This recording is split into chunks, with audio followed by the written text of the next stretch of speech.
যারা নিয়মিত রাশিফলের ভিডিও দেখেন আপনাদের মধ্যে অনেকেরই অভিযোগ রয়েছে রাশিফলের ভিডিও খুব একটা মেলে না, বরং কিছুটাই মেলে। এটা কিন্তু একেবারে আক্ষরিক অর্থেই সত্য কথা। কারণ রাশিফল একটি সার্বিক আলোচনা। গোচরে গ্রহগত অবস্থান সাপেক্ষে রাশিফল নির্ণয় করা হয়, কিন্তু গোচর থেকে যখন বিচার করা হয় তখন অষ্টক বর্গ এই বিষয়টিকে প্রায়োরিটি দেওয়ার প্রয়োজনীয়তা থাকে। কিন্তু আপনারা যে সমস্ত রাশিফলের ভিডিও কন্টিনিউয়াস দেখছেন সেখানে অষ্টক বর্গ নিয়ে খুব একটা আলোচনা হয় না। তাছাড়া দ্বিতীয় যে কারণটা সেটা হচ্ছে রাশিফলের ভিডিও মূলত একটা স্টোরি টেলিং বা একটা গল্পের মাধ্যমে পজিটিভ কথাগুলিকে বেশি মাত্রায় প্রায়োরিটি দেওয়া হয়। এর ফলেও কিন্তু আক্ষরিক অর্থে আপনাদের রাশিফলের ভিডিওগুলি শুনতে ভালো লাগে, দেখতে ভালো লাগে, কিন্তু জীবনধারার সাথে খুব একটা ম্যাচ করে না। হয়তোবা 30%, 35% এইরকম ম্যাচ করে। সেটাই কিন্তু স্বাভাবিক, কারণ ব্যক্তিগতভাবে আপনার জন্মকুণ্ডলিতে গ্রহগত অবস্থান, দশা, অন্তর্দশা, কোন গ্রহ কোন নক্ষত্রে রয়েছে, কোন চরণে রয়েছে, এগুলি কিন্তু ভীষণ রকম গুরুত্বপূর্ণ। তবে আজকে আমি যে প্রসেসটি ফলো করব, এই প্রসেসটির মাধ্যমে কিন্তু রাশিফল আপনাদের কাছে শ্রুতিমধুর হবে না, বা দেখতে হয়তো সবসময় খুব একটা ভালো লাগবে না। কিন্তু আপনারা যদি সম্পূর্ণ ভিডিওটি দেখেন, এক্ষেত্রে আমি যে বিষয়টি তুলে ধরার চেষ্টা করব সেটি কিন্তু আপনাদের জীবনধারার সাথে 60-70% ম্যাচ করবে, এ বিষয়ে কিন্তু কোনো ডাউট নেই। সুতরাং যারা ভিডিওটি দেখতে শুরু করেছেন কমপ্লিটলি দেখবেন, এবং আমি যে কথাগুলি বলছি সেটা মিলিয়ে নেবেন। সেপ্টেম্বর মাসে আমার করা প্রেডিকশনের 60-70% আপনার জীবনধারার সাথে ম্যাচ হচ্ছে কি না। নমস্কার, আরও একটি নতুন ভিডিওয় আপনাদের স্বাগত জানাই। আমি শ্রী বিশ্বজিৎ চলে আসছি মূল আলোচনায়। আলোচনার বিষয় সিংহ রাশি 2026 সেপ্টেম্বর মাস। প্রথমে খুব সংক্ষেপে সিংহ রাশির একটি সার্বিক আলোচনা করব, পরবর্তীতে নক্ষত্র অনুযায়ী বিস্তৃতভাবে আলোচনা করার চেষ্টা করব। আর এই নক্ষত্র ওয়াইজ আলোচনা যখন করব তখন আপনি আপনার নক্ষত্রের যে রেজাল্ট সেটিকে মনে রাখার চেষ্টা করবেন। সিংহ রাশির সাপেক্ষে মঙ্গল অত্যন্ত শুভ গ্রহ, আর এই মঙ্গল মাসের শুরুতেই কিন্তু মিথুন রাশির ঘরে রয়েছে, অর্থাৎ একাদশ ঘরে আছে। একাদশ ঘরে মঙ্গল সে কিন্তু যথেষ্টই পজিটিভ ইম্প্যাক্ট দেয়। আপনি আপনার হায়ার অথরিটির সাহায্য সেটা আপনি আশা করতে পারেন, বন্ধুবান্ধবের সহযোগিতা সেটা পেতে পারেন, বড় দাদা বা দিদি এদের সহযোগিতায় আপনি আপনার জীবনধারার প্রবলেমকে মিনিমাইজ করার রাস্তা সেটা অন্তত খুঁজে পেতে পারেন। দ্বিতীয়ত, আপনাদের জন্য কিন্তু মঙ্গল রাজ্যকারী গ্রহ, সে চতুর্থ ঘর এবং নবম ঘরের অধিপতি। শাস্ত্রে উল্লেখ রয়েছে যদি কোনো গ্রহ কেন্দ্র এবং ত্রিকোণের মালিক হয় তাহলে সেই গ্রহটি কিন্তু রাজযোগের ফল দেয়। তাহলে সিংহ রাশির জন্য রবির চেয়েও মঙ্গলের পজিটিভিটি এটা কিন্তু ভীষণ রকম গুরুত্বপূর্ণ। আর যেহেতু মঙ্গল এখন মিথুন রাশিতে বায়ুতত্ত্ব প্রভাবিত রাশিতে অবস্থান করছে, অগ্নিতত্ত্বের গ্রহ মঙ্গল, সুতরাং বলা যেতে পারে এই মঙ্গল সে কিন্তু অনেক বেশি স্ট্রং। তাহলে আপনার জন্মকুণ্ডলিতে মঙ্গলের অবস্থান যদি ভালো থাকে, বা বর্তমান সময়ে আপনি মঙ্গলের দশা অন্তর্দশার মধ্যে দিয়ে যদি যাচ্ছেন, সেক্ষেত্রে কিন্তু পজিটিভ রেজাল্ট পাওয়ার জায়গা সেটা ডেফিনেটলি দেখতে পাওয়া যায়। সিংহ রাশির সাপেক্ষে দেবগুরু বৃহস্পতি সে কিন্তু কর্কট রাশিতে, অর্থাৎ 12 নম্বর ঘরে উচ্চস্থ হয়ে অবস্থান করছে। সিংহ রাশির সাপেক্ষে দেবগুরু বৃহস্পতি সে কিন্তু পঞ্চম ঘর এবং অষ্টম ঘরের অধিপতি গ্রহ। পঞ্চম ঘর থেকে আমরা আমাদের দাম্পত্য প্রেম, তাছাড়া লাভ লাইফ, হায়ার এডুকেশন, প্রেমজ জীবন, ইনভেস্টমেন্ট, সৃজনশীল কাজ, এই সমস্ত কিছুর বিচার করে সোশ্যাল ওয়ার্ক, এই সমস্ত কিছুর বিচার সেগুলি কিন্তু 5th হাউস থেকেই হয়। আর 5th হাউসের লর্ড সে 12 হাউসে অবস্থান করে রয়েছে, সুতরাং কিছুটা পজিটিভ ইম্প্যাক্ট আপনারা আশা করতে পারেন। তবে এই বৃহস্পতি সে কিন্তু অষ্টম ভাবের অধিপতিও বটে, আর অষ্টম ভাবের অধিপতি হয়ে দ্বাদশভাবে অবস্থান করছে, অর্থাৎ এখানে একটা বিপরীত রাজযোগ তৈরি করে রেখেছে। তাহলে আপনার রাশি বা লগ্ন যদি হয় সিংহ, সেক্ষেত্রে কিন্তু আশা করা যায় বৃহস্পতির শুভ পরিণাম আপনারা সেপ্টেম্বর মাসটিতে পেতে যাচ্ছেন। এরপর যদি আমরা রবিকে নিয়ে আলোচনা করি, তাহলে মাসের শুরু থেকে 16 তারিখ পর্যন্ত রবি সিংহ রাশিতেই অবস্থান করবে।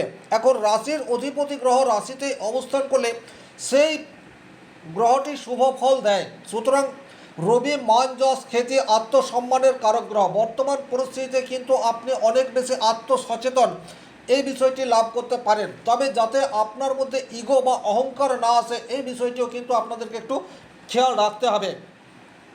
কারণ এখানেই বুধ অবস্থান করে রয়েছে। সিংহ রাশি সাপেক্ষে বুধ দ্বিতীয়পতি এবং একাদশপতি। সুতরাং সিংহ রাশিতে বুধের অবস্থান যথেষ্ট পজিটিভ রেজাল্ট আপনারা আশা করতে পারেন। আর্থিক দিক দিয়ে বলুন অথবা সার্বিক সফলতার ক্ষেত্রে বলুন, যে সমস্ত সিংহ রাশির মানুষ বর্তমানে বুধের দশা অন্তর্দশার মধ্যে দিয়ে যাচ্ছেন তারা কিন্তু মাসের শুরুতেই পজিটিভ রেজাল্ট পাবেন। তাছাড়া 8 তারিখের পর বুধ যখন কন্যা রাশিতে অবস্থান করবে তখনও কিন্তু আর্থিক দিক দিয়ে পজিটিভ রেজাল্ট পাওয়ার জায়গা সেটি তৈরি করে দেবে। তবে এখানে একটা সংশয় রয়েছে, সিংহ রাশিতেই বর্তমানে কেতু অবস্থান করে রয়েছে। কেতু কিন্তু নানাবিধ জটিলতার কারক গ্রহ। তবে যেহেতু কেতু এখন মঘা নক্ষত্রে অর্থাৎ নিজের নক্ষত্রে আছে, সুতরাং আশা করা যায় আপনি যদি ভুল না করেন, আপনার মনের মধ্যে কোনো কাজকে নিয়ে যদি সংশয় দ্বিধাদ্বন্দ্ব বা অমূলক সন্দেহ তৈরি না হয়, সেক্ষেত্রে কেতুর পজিটিভ ইম্প্যাক্ট সেটা আপনারা আশা করতে পারেন। এরপর যদি আমরা শুক্রের কথা বলি, মাসের শুরুতেই শুক্র সে কিন্তু আপনার ধনভাবে অর্থাৎ কন্যা রাশির ঘরে অবস্থান করে রয়েছে। সিংহ রাশির সাপেক্ষে শুক্র সে তৃতীয়পতি এবং দশমপতি। তৃতীয় ভাব থেকে আমরা যোগাযোগ এবং দশম ভাব থেকে কর্ম এই বিষয়টির বিচার করে থাকি। তাহলে কর্মপতি ধনভাবে নিজ ক্ষেত্রে অবস্থান করছে। হতেই পারে আপনি যে পরিশ্রম করছেন সেই পরিশ্রমের তাৎক্ষণিক রেজাল্ট আপনি পাচ্ছেন না। তাছাড়া যোগাযোগ ব্যবস্থায় কিছুটা দুর্বলতা সেটাও কিন্তু দেখতে পাওয়া যায়। মাসের শুরুতেই যদি কারো যে কোনো ধরনের ইন্টারভিউ থাকে সময়ের আগে যাবেন, নচেত কিন্তু আপনি সময় মতো পৌঁছাতে নাও পারেন। এই কথাটা আপনাদেরকে খেয়াল রাখতে হবে। তবে 3 তারিখের পর এই শুক্র সে কিন্তু আপনার তুলা রাশির ঘরে অবস্থান করবে। এটি কিন্তু যথেষ্টই পজিটিভ ইম্প্যাক্ট দেবে কর্মক্ষেত্রেই বলুন এবং যোগাযোগের ক্ষেত্রেই বলুন। 3 তারিখের পর থেকে শুক্রের পজিটিভ রেজাল্ট সেটি সিংহ রাশির জাতক জাতিকা আশা করতে পারেন। আপনাদের রাশির সপ্তমভাবে রাহু অবস্থান করে রয়েছে। আপনার লাইফ পার্টনারকে নিয়ে মনের মধ্যে সংশয় দ্বিধাদ্বন্দ্ব সেটি ক্রিয়েট হতে পারে। সাংসারিক জীবনে ছোটোখাটো ভুল বোঝাবুঝি সেটা তৈরি হতে পারে। বর্তমান সময়ে আপনার উল্টো দিকের মানুষটি অনেক বেশি কটু কথা সেটিও কিন্তু বলতে পারে। এটাও আপনাদেরকে একটু খেয়াল রাখতে হবে। কারণ এই রাহু বর্তমান পরিস্থিতিতে শতভিষা মাফ করবেন ধনিষ্ঠা নক্ষত্রে বর্তমানে অবস্থান করে রয়েছে। আর আপনাদের রাশির অষ্টমভাবে শনিদেব অবস্থান করে রয়েছে। অষ্টমভাবে শনিদেব থাকা মানেই হচ্ছে যারা দীর্ঘদিন কোনো অসুস্থতা জনিত কারণে হসপিটালাইজ হয়ে রয়েছেন তাদের সমস্যা সেটি কিন্তু এই মাসটিতে বাড়তে দেখা যেতে পারে। এটা একটা সার্বিক আলোচনা, এখান থেকে হয়তোবা 30 বা 35% মতো ম্যাচ করতে পারে। কিন্তু এখন আমি নক্ষত্র ধরে ধরে আলোচনা করব, এই জায়গাটি কিন্তু খুব ভালোভাবে শ্রবণ করবেন। সিংহ রাশিতে 3টি নক্ষত্র রয়েছে। একটা নক্ষত্র রয়েছে মঘা, একটা নক্ষত্র রয়েছে পূর্ব ফাল্গুনে এবং একটা নক্ষত্র রয়েছে উত্তর ফাল্গুনে। তাহলে সিংহ রাশির মঘা নক্ষত্রে যে সমস্ত জাতক জাতিকা জন্ম তাদের ক্ষেত্রে যে পরিণাম পাওয়ার কথা সেটি হচ্ছে, দেখুন বর্তমান সময়ে মঙ্গল সে কিন্তু 5 নম্বর মাফ করবেন 6 নম্বর নক্ষত্রে অর্থাৎ রাহুর নক্ষত্রে অবস্থান করে রয়েছে। একাদশ ভাবে আছে। একাদশ ভাব যথেষ্ট তাৎপর্যপূর্ণ। যখন আপনার রাজ্যকারী গ্রহ একাদশভাবে অবস্থান করে তখন সে শুভ ফল দেয়। কিন্তু খেয়াল রাখবেন এই মঙ্গল বর্তমানে রাহুর নক্ষত্রে, আর রাহু আপনার সপ্তমভাবে অবস্থান করে রয়েছে। ব্যবসা ক্ষেত্রে হঠাৎ বড় ডিল এটা আপনারা পেয়ে যেতে পারেন। যে কোনো ধরনের বিজনেসের সাথে যুক্ত হঠাৎ করে বা আপনি যা প্রত্যাশা করেননি তার চেয়ে কিছু পজিটিভ রেজাল্ট সেটি কিন্তু আশা করা যায়। তবে এই মঙ্গল নক্ষত্রে অবস্থান করছে মঘা রাশি থেকে দেখলে, আর সাধক নক্ষত্র মানেই হচ্ছে আপনার প্রাপ্তির জায়গায় পূর্ণতা দেওয়ার জায়গা, সেটি কিন্তু মঙ্গল অবস্থান করে রেখেছে। তাহলে যে সমস্ত জাতক জাতিকা সিংহ রাশির মঘা নক্ষত্রে জন্ম এবং আপনি যদি মঙ্গলের দশা অন্তর্দশার মধ্যে যাচ্ছেন বেটার থেকে বেটার রেজাল্ট পাবেন, এ বিষয়ে কোনোরূপ ডাউট নেই। বৃহস্পতি আপনার নক্ষত্র থেকে কিন্তু অতিমিত্র নক্ষত্রে অবস্থান করে রয়েছে। বৃহস্পতি অতিমিত্র নক্ষত্র থাকার মানেই হচ্ছে বৃহস্পতি জ্ঞান নলেজ গুরু, আধ্যাত্মিকতা এই সমস্ত কিছুর কারক গ্রহ, তাহলে বর্তমান সময়ে কিন্তু আপনি গুরুতুল্য ব্যক্তির সংস্পর্শে আসতে পারেন বা এমন কোনো পথ প্রদর্শকের সন্নিধান আপনার সামনে আসতে পারে যার সাহায্যে আপনার যে কোনো ধরনের সমস্যাকে আপনি সমাধানের রাস্তা দিতেই পারেন। তাহলে মঘা নক্ষত্রের জাতক জাতিকাদের জন্য মঙ্গল এবং বৃহস্পতি এই দুটি গ্রহই কিন্তু অত্যন্ত পজিটিভ অবস্থাতে রয়েছে।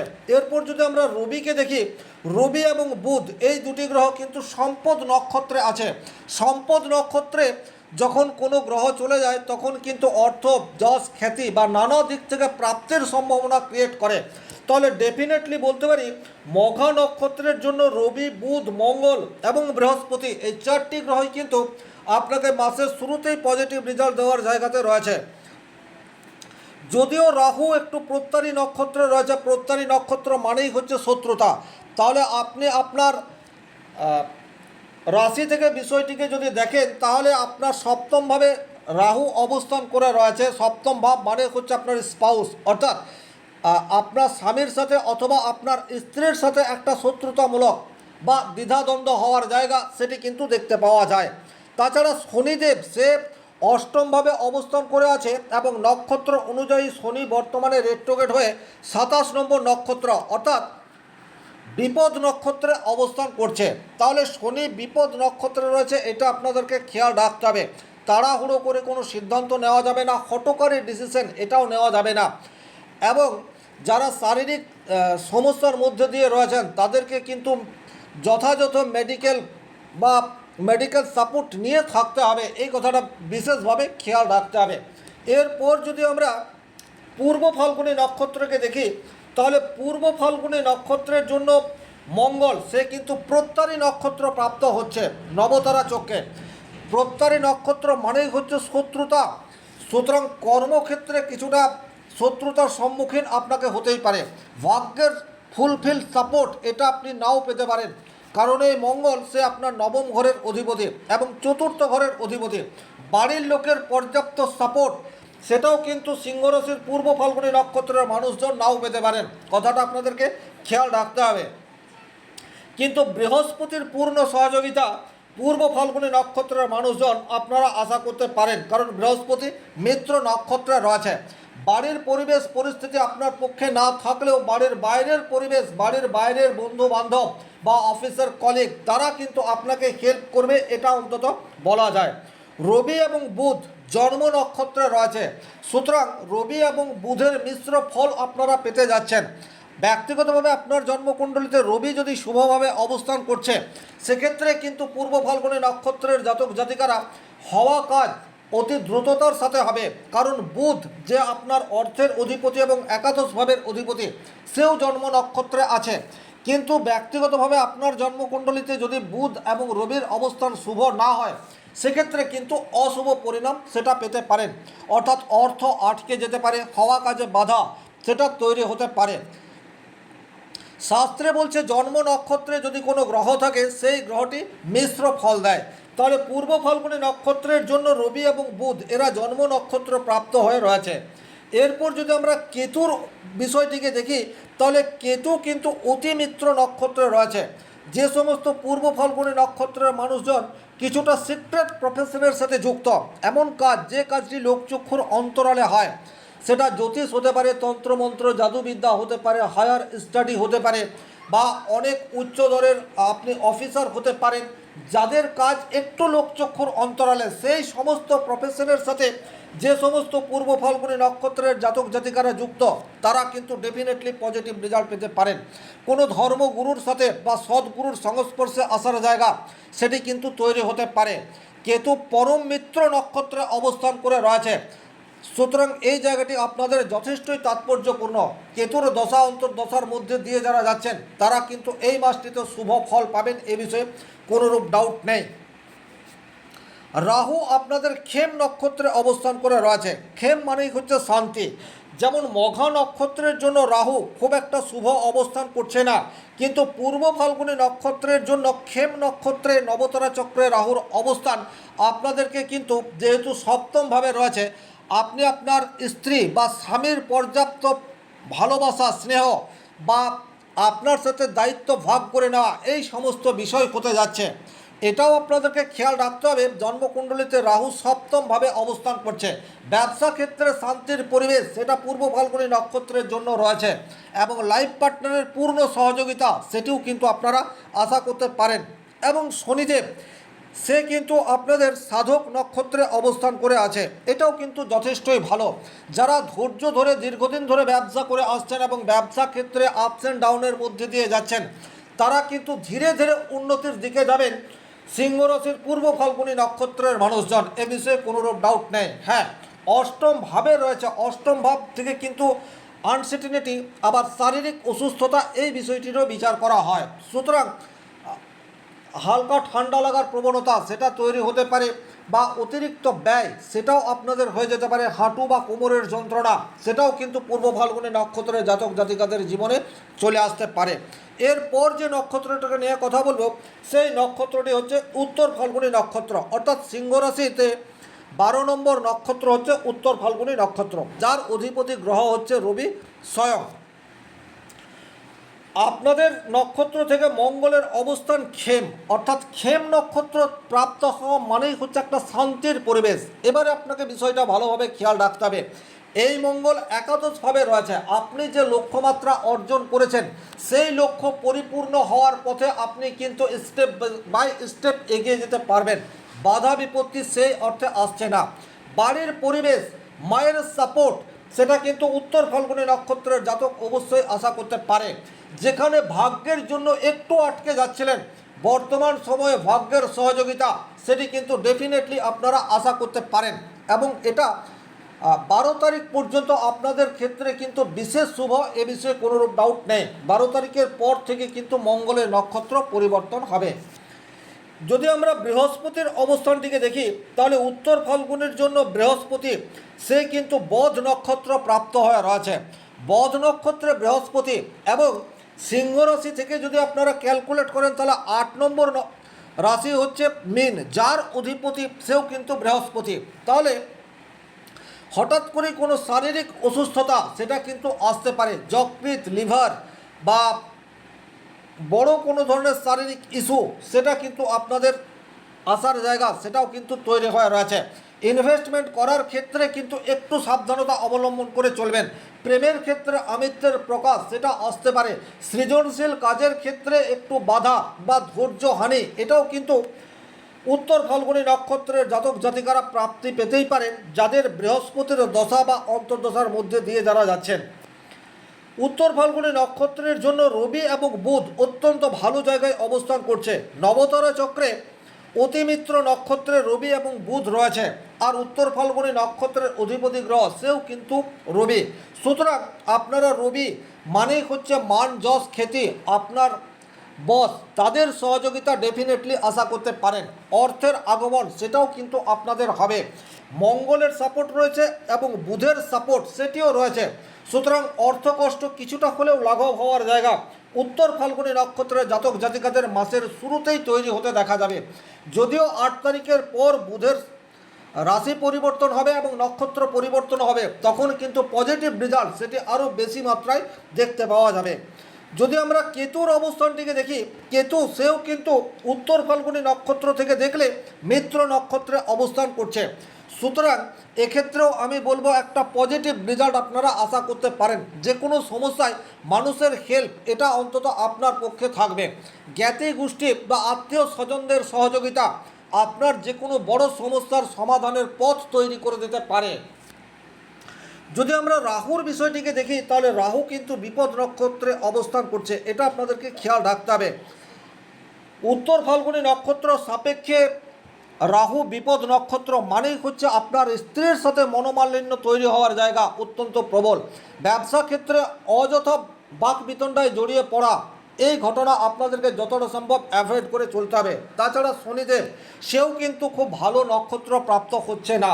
তাহলে উত্তর ফাল্গুনী নক্ষত্রের জন্য ধৈর্য ধরে সিদ্ধান্ত নেওয়া, সেক্ষেত্রে কিন্তু কিছুটা পজিটিভ রেজাল্ট আপনারা আশা করতে পারেন। অর্থের আগমনের জায়গা রয়েছে, তবে ব্যবসা ক্ষেত্রে কোনো ভুল ডিসিশন আপনি নিতে পারেন, স্বামী অথবা স্ত্রীর সাথে কোনো সমস্যা ক্রিয়েট হতে পারে এবং শারীরিক জায়গায় কিছু অসুস্থতা সেটাও কিন্তু তৈরি হওয়ার জায়গা সেটি দেখতে পাওয়া যায়।